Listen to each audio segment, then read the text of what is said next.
So in this video, we're going to give you the opportunity to listen to Richard Burgon, our second key speaker at our AGM. So let's get it going.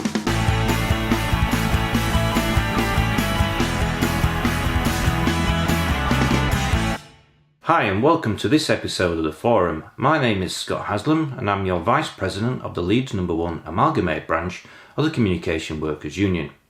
Our videos include tutorials, interviews and news like this one, so if this is your first time watching or haven't already, please consider subscribing and hit the bell symbol to be notified when we upload future videos.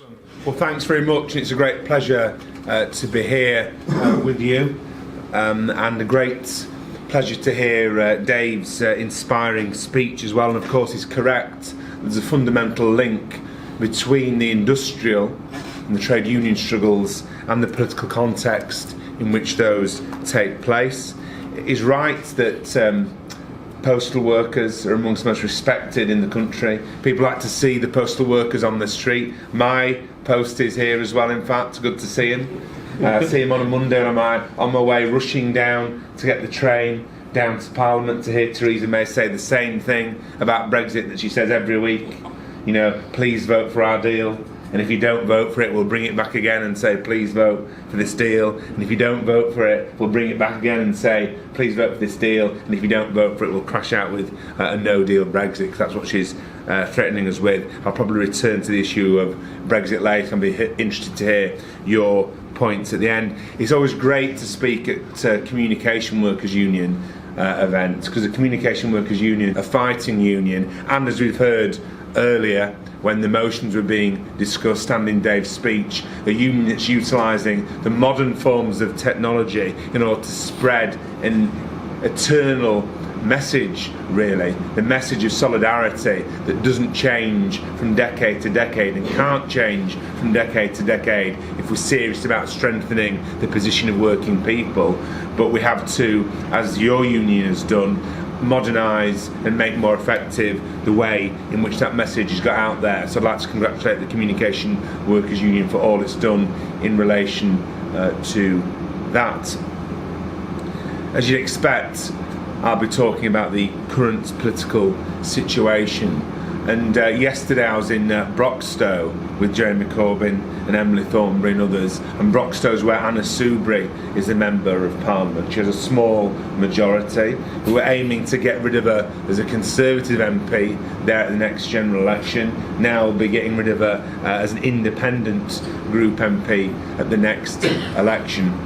And this supposedly new political organisation has the same objective as the SDP did in the 1980s, if people are old enough, as Dave Walton is, to remember the SDP. The aim of this political organisation, the so-called independent group, is to stop the kind of Labour government, or stop any Labour government, but certainly stop the kind of Labour government the Communication Workers Union has been campaigning for. And just before I left my house in Crossgates to come to this meeting today, Chuka Umunna was on Sky, and he was very clear about it. He said, I do not want a Labour government. He said Labour and Tories, they're as bad as each other.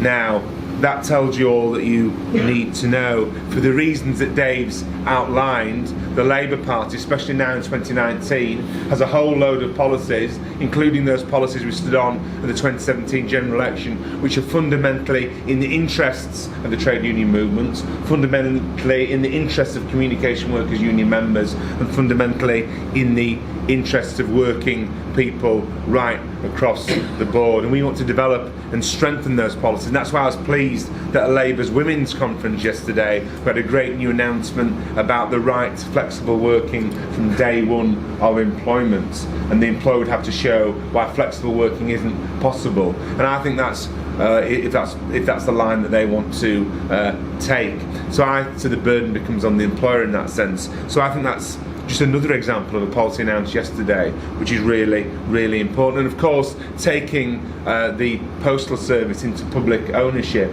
and as Dave said, a modern type of public ownership. Because when we talk about public ownership of the rail, of mail, and of water, and the rest of it. We're not talking about going backwards to an imperfect form of public ownership before. We're about utilising new methods and new forms of public ownership. And I think that's very, very important as well. And when I think really of public ownership, when I think of the principles of socialism put into practice, I always think of our National Health Service. So when people say that the principles of socialism are irrelevant or can never work, I say look at our NHS. Our NHS, Britain's proudest peacetime achievement, delivered by a Labour government, is also an example of socialist principles put into practice. So let's imagine putting those principles of people before profits, of publicly owned services run for the good of the public, as in the NHS, to other areas of the economy, like mail again, like water, and yes, like transport. And we think that's very, very important. So the people who are really dogmatic, the people who are held back by their own ideology, are in fact the Conservatives, who always think it's a case of private sector good, public sector bad. At the last general election, we certainly made an advance. We got 3 million extra votes for the Labour Party, and I want to thank the unions and the CWU for all the work you did in helping us to build that manifesto, helping us to campaign, and helping us to get those 3 million extra votes. We've got the largest swing to Labour in any general election since 19... Can't you get that to stop us, guys? It's a council van that keeps going up and down. They're looking very, very busy, cleaning the same street again and again while I'm speaking. It's only another street as well. It's a narrow street. But there we are. I think Anna Soubry's driving the vehicle. Yeah, maybe Anna Soubry's driving. It's going nowhere. Maybe Anna Soubry's driving it. So he gained the biggest swing to Labour at any general election since 1945, and that was achieved in the teeth of great opposition from the media and the talking heads. And in my own constituency of East Leeds, just up the road, characterised by many as a traditional Labour seat, we got the highest Labour vote in a general election for almost 40 years, and people were telling us we couldn't do it. If that general election had gone on for maybe just another week, I think we'd have won that general election. And now what we have is this so-called new politics, this new group forming for the purpose of stopping the Labour government that the Communication Workers Union members and other people that I represent need so much. And I don't know how, I'll be honest about this, I don't know how those people like Chuka Umunna can look their constituents, presuming they meet them at advice sessions, in the eye, because they're now in an organisation with people like Anna Soubry, who voted to introduce the bedroom tax, who voted for cuts to local authorities, who voted for austerity, who voted for all the things, who created universal credits, who've done all these things which are making the lives of people in East Leeds and elsewhere, and the lives of your members, worse. So how can they look their own constituents who voted them in to be Labour MPs and support a Labour government in the eye? I don't know. And there's nothing new politics about supporting austerity. Chris Leslie, Nottingham East MP, formerly Labour, he is deeply uneasy with the Labour Party being an anti-austerity party. There's nothing new politics about the kind of foreign policy that people like Mike Gapes in this new group, a former Labour MP, are talking about. He's cozied up to the Saudi Arabian royal family, who've got a very bad approach to human rights. He's also still an unapologetic celebrator of the Iraq War. I don't think that's what the British public want at all. So I don't think there's as much as new about this politics as we think. And we also had, of course, that funny comment by Angela Smith from Sheffield about people with a funny tinge. I think she needs to undergo some sort of training on equalities. It was really, really bad. But in terms of the bigger political position, what we want is a kind of radical Labour government that puts working people in the driving seat. A radical Labour government that sets about achieving that fundamental and irreversible shift in wealth, power and control in favour of working people. That's what we're about. And never have we been prouder of the trade union link. It was the case, and Dave hinted at this in the past, that the trade unions really weren't treated with the respect that they deserved. I think it's good that we've got a Labour leadership now that will support unions when they take industrial action. At one point that was unheard of. I remember a time when we used to be pleased if the Labour leadership didn't condemn a strike. That felt like progress, didn't it? Oh, it's great, they haven't condemned the strike. They haven't supported it either, but thank goodness they haven't condemned it. Now we've got a Labour leadership that supports workers taking industrial action, because workers taking industrial action don't do so lightly. People who've never had a proper job in their lives often think that workers go on strike just for the sake of it, but they're losing pay to do that. Going on strike is not a decision that any worker takes lightly. It's funny that, isn't it? Sorry. It must be on double to figure that. Must be on double. It's going to be the cleanest street in the whole of Leeds. But anyway. So it's important that we support workers. It's important that we repeal those unjust anti-trade union laws. It's important that we empower trade unions to fight back on behalf of their members and working people. It's important that we now have a Labour Party, which we do, which doesn't just take the money of the trade unions. Because in the past it did seem like trade unions were patted on the head, they'd send the cheques in which were gratefully received, and then they'd be by and large ignored to too great an extent. That's not the case anymore, and that's why policies like a real living wage of at least £10 an hour, like the new rules to strengthen trade unions, like the creation of a Ministry of Labour, and that's really important. The next Labour government, there'll be a new department in it called the Ministry of Labour. Laura Pidcock, the MP from the North East, will be the Secretary of State for that Ministry of Labour. And they're doing really important work now with the unions in opposition and with the experts on employment law like Keith Ewing and the lawyer, the QC, John Hendy, on developing new ways of strengthening workers and strengthening trade unions. It's a serious business because it is about, as I say, that fundamental and irreversible shift in wealth, power and control in favour of working people. That's what it's about. Of course, Brexit is a big issue. I was in Broxtowe yesterday, but the day before that I was with Jeremy in Madrid, and the day before that I was with him in Brussels, meeting leaders of the European... you're not actually going to go out on that stuff, are you? Okay, that's fine. So I was there with Jeremy at these interesting meetings. We had meetings with the Prime Minister of Spain, Pedro Sanchez, and with leaders of Labour's sister parties from the rest of Europe. And what was clear is that they think that Labour's idea of a Brexit, including a customs union with the European Union, is a thing that they see as a very viable way. But I'd say as socialists, we've got to understand this.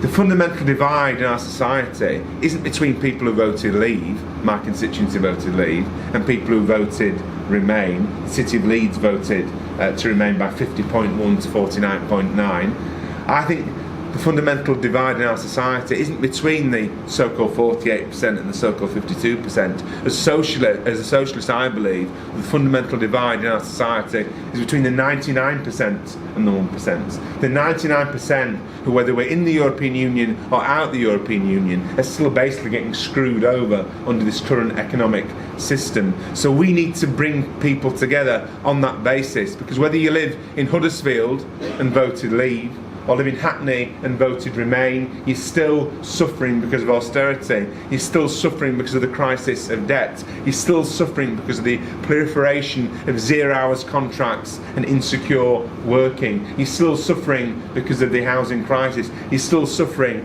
because of the cuts to our NHS and other public services. You're still suffering when your kids are priced out of going to university. And that's where this fundamental and irreversible shift in wealth, power and control, and creating an economy that works in the interests truly of the many, not the few, comes in. That's the best solution to the problems faced by working people, and that's what we're fighting for. We accept and respect the outcome of the referendum. And our policy, as unanimously agreed at the Labour Party conference, talks about Labour pushing for and negotiated Brexit on the basis of a customs union on the to best protect jobs and avoid the tariffs that could cost jobs, but also to protect workers' rights, protect environmental protections, and also protect the consumer rights as well. But as you'll know, also one possible outcome of the mess the government's got us into, one possible outcome is a second referendum. But for those who think that would be a panacea, for those, and there may not be many in this room, for those who think that's an easy way out of this, I would say, as others have said, be careful for what you wish for. I don't think there's any clear, easy way out of this problem. Our priority is to prevent a no-deal Brexit, because people, I think that a no-deal Brexit means a no-problems Brexit. That's not the case. A no-deal Brexit would require, and I met with Jeremy and Shema Chakrabarti in Madrid, representatives of British citizens who live in Spain.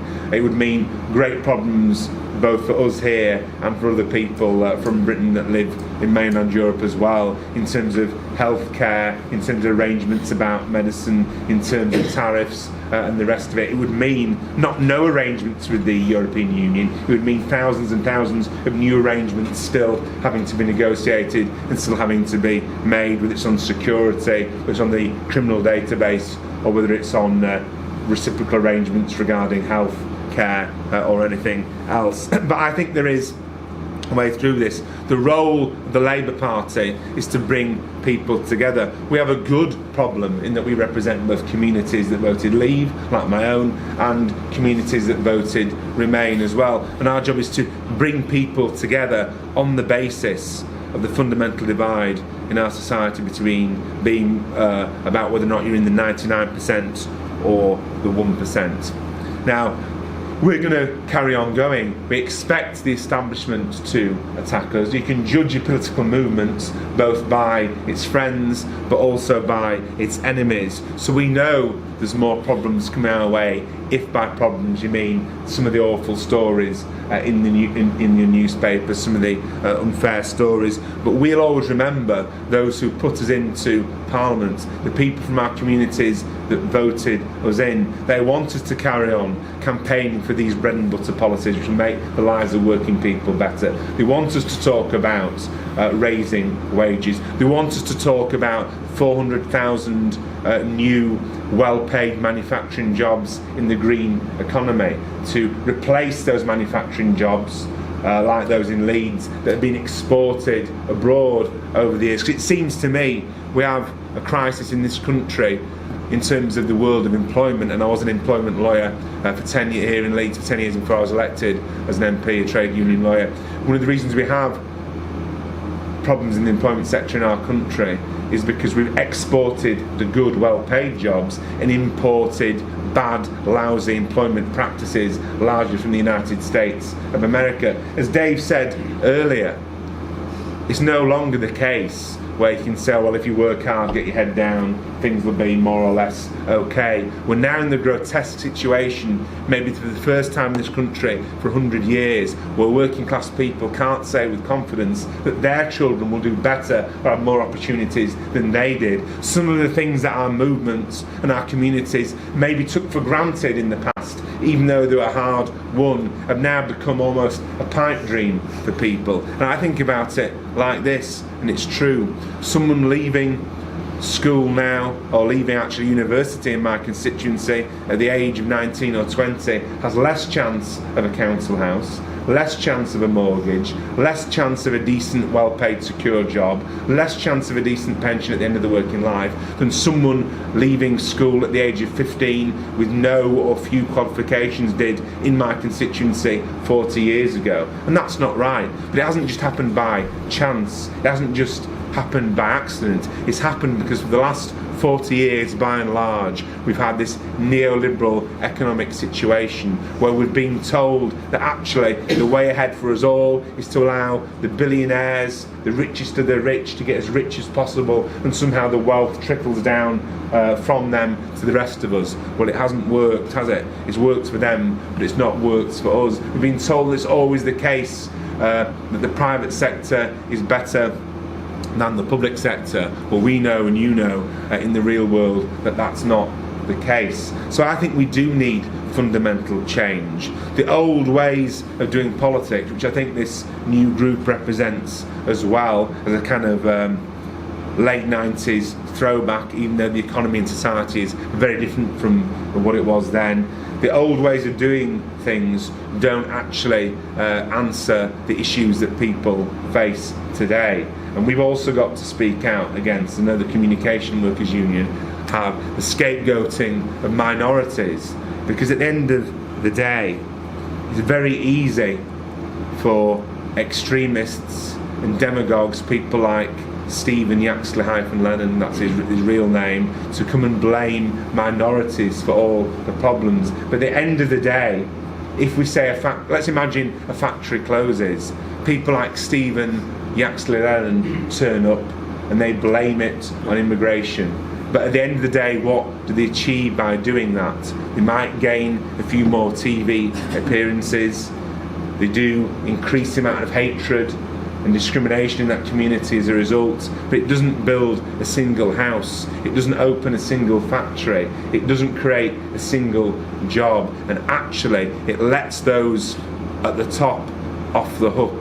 Because I think in my own constituency, there wasn't a single person in East Leeds who contributed in any way to the banking crisis in 2008. Yet people in East Leeds and elsewhere have been made to pay the price for that crisis, a crisis which they didn't create. So blaming other people in our community only lets those at the top off the hook, and we need to carry on speaking out against that and standing against that. We need to be a movement which represents the interests of the working class in all its diversity in this country in 2019. I know that's what the Communication Workers Union is doing, and that's certainly what the Labour Party is doing. I've rattled on for a while. Dave would be disappointed, Dave Walton that is, if I didn't rattle on for a while, but I hope there's chance for your questions and also for your comments. I'm interested to hear any ideas for new policies you'd like from the Labour Party at the next general election. I want to hear what you're pleased about, I want to hear what you're not pleased about, and I want to hear also how you think that the Labour Party leadership, and I'm proud to be a member of Labour Shadow Cabinet as a Shadow Secretary of State for Justice, I also want to know how you think that the Labour Party can work even more closely with your union, because you're doing a fantastic job. Because before we get a Labour government, the role of the trade unions is still incredibly important. When we're in government, we will empower trade unions to fight back even more effectively against employers. We'll also end austerity, we'll invest in our communities, but the fight against austerity can't wait for the election of a Labour government. The fight against austerity has to be ongoing now, and that's why I want to pay tribute to Communication Workers Union members and members of other unions who have been fighting back against bad employers, fighting back against low wages, and fighting back against kind of unscrupulous employment practices which are doing so much harm to working people in our country. So thanks for your time, thanks for making me so welcome, and I look forward to your questions and comments. So please like this video, subscribe if you haven't already, and please share us with your friends on social media. Remember, unity is strength. Thanks for watching.